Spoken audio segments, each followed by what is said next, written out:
3 types of music you could have for your Indian wedding in Italy. Hello and welcome back to my channel. I'm Svetlana from Best Indian Weddings Italy, the only wedding planning agency in Italy specialized in Indian weddings.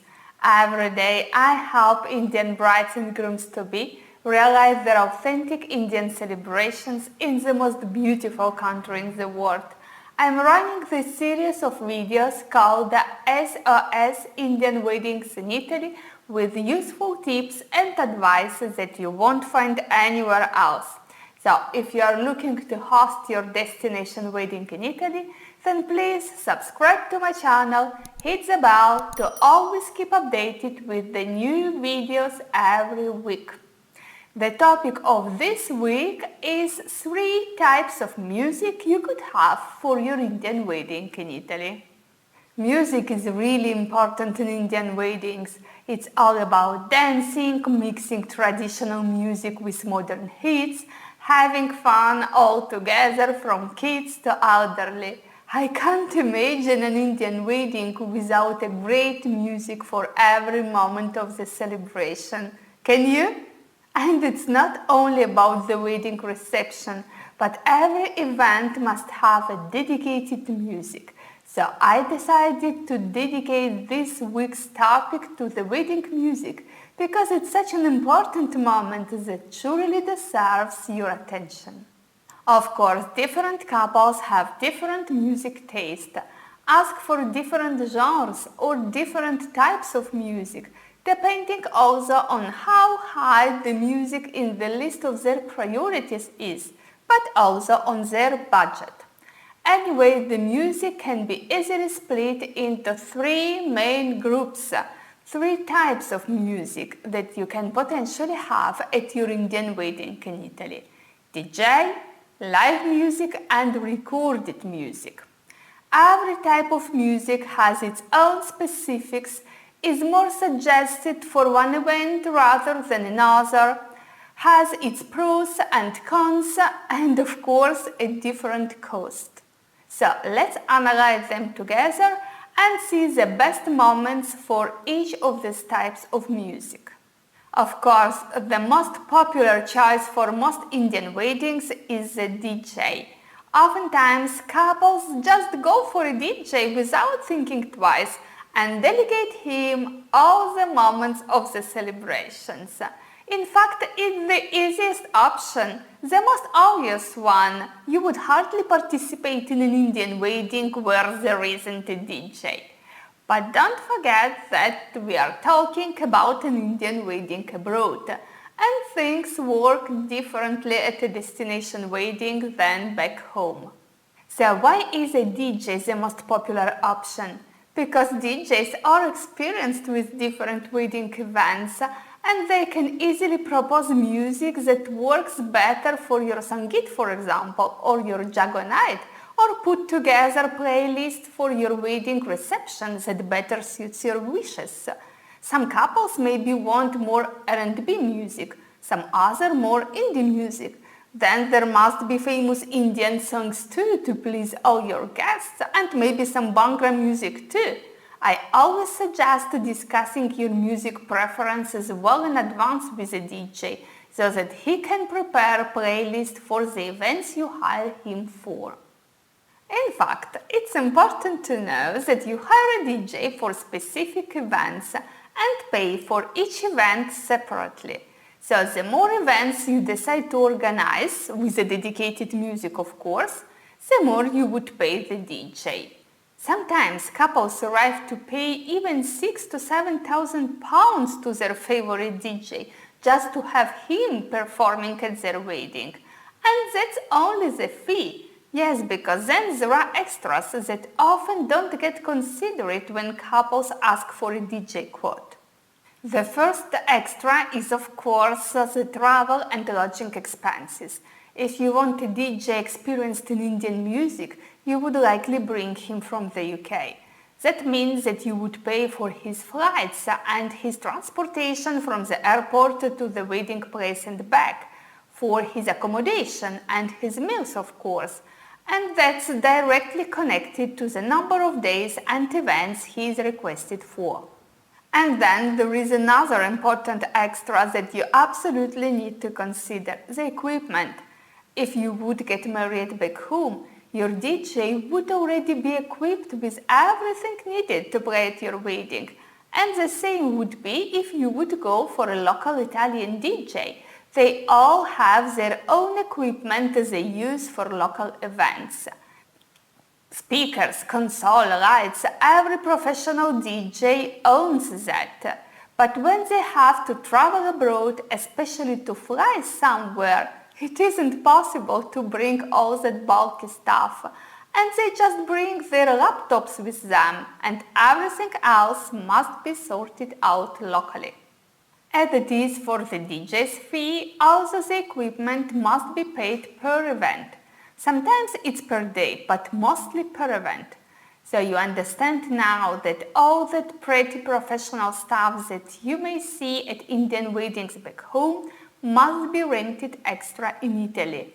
Just a DJ isn't enough.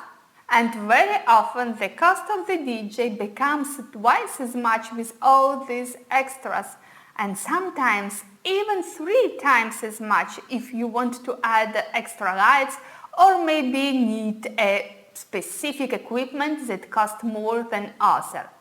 Definitely all that must be taken into consideration from the very beginning, so that you don't get bad surprises later when you have to pay 2,000 or 3,000 extras that you haven't budgeted. Actually, my suggestion is to make the list of the events you're going to have in Italy and to write beside each event the kind of music you would like to have and for what purpose. I mean, it's because you don't want to remain without any music during that event, or because it's crucial that everyone dances and has fun.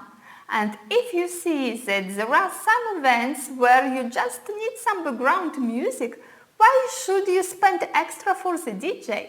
Of course, it would be cooler to have the DJ, but I assisted events where even the Sangeet was accompanied by recorded music and not by a DJ. And people had fun and great time anyway. So it's up to you. But remember, budget and priorities first, always. In fact, the second type of music that you could potentially have for your events in Italy is the recorded music. Nothing bad, it's commonly used, so why shouldn't you? There are events where the recorded music is even more appropriate because you don't need people dancing but just some background, and for sure it's much more affordable. You don't have to pay a DJ and you can easily put together a playlist maybe on Spotify, connect to the venue's Wi-Fi, select loop mode and let music go for the whole duration of your event. You would just need to rent a speaker to connect to your phone, but it's way less than hiring a DJ and equipment for him. You may even have a small speaker back home that you could potentially bring with you to Italy, so you would even save on the speakers renting. For example, such solution could perfectly work for your Mehndi, for your Haldi or your Mayan, if you organize a pool party, and especially for religious events, where you mostly need some sacred music rather than entertainment one. Potentially you could use the recorded music also for your wedding ceremony. However, there are some cons that you must pay attention to. If you decide to go for the recorded music at your wedding ceremony, then you absolutely need someone in charge of music, because there are some moments when it must be stopped, then some other which require some specific music in that specific moment, and someone must press play. So, the recorded music could work for the wedding ceremony, but only if there is someone in charge of that. If not, pay an extra to the DJ to make sure that your wedding ceremony is accompanied by the right music and in the right moments. And now the third type of music, which is live music.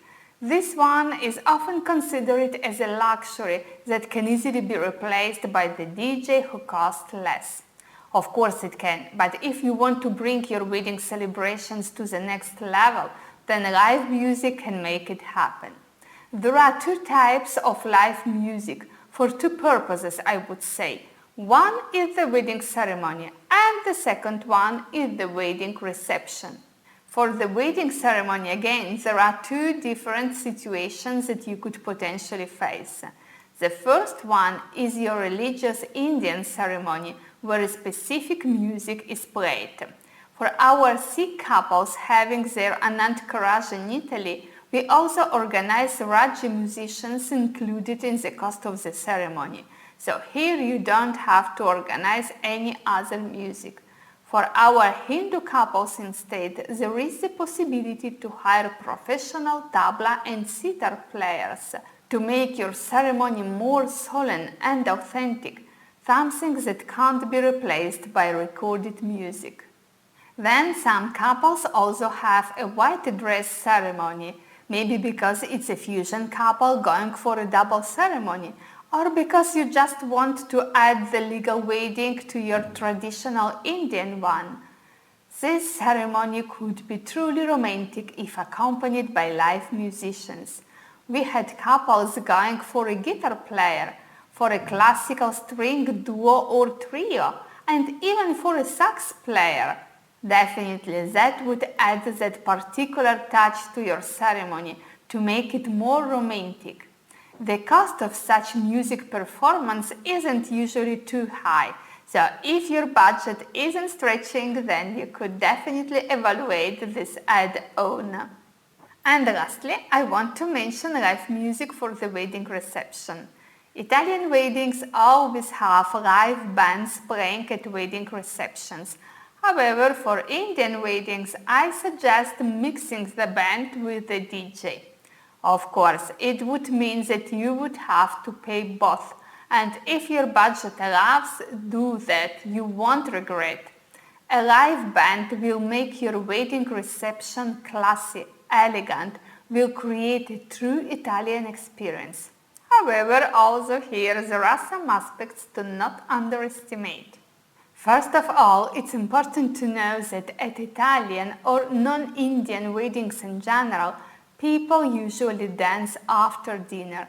That means that a band usually plays for the cocktail hour, then has a few moments during the dinner, and then plays again after dinner for dancing, while they would likely play recorded music during the seated part of your wedding reception, being it mostly dining part.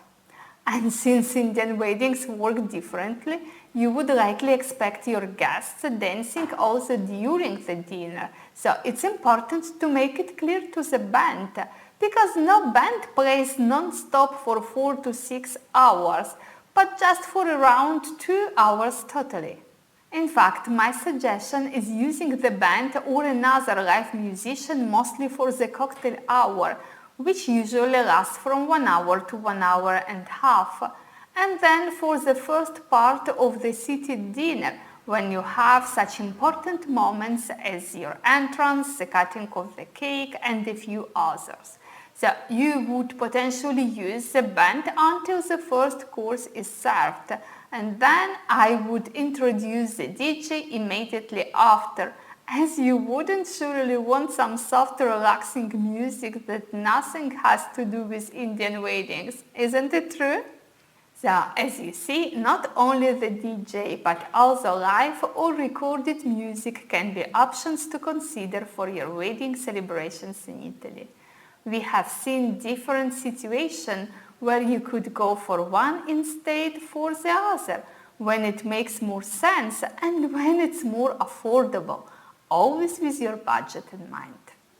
That's all for today. Thank you for watching this video that I hope can truly help you with planning your beautiful Indian wedding in Italy. If you haven't done it yet, subscribe to my channel, follow Best Indian Weddings Italy on Facebook and Instagram, comment in the post, and I will be happy to answer. See you next week!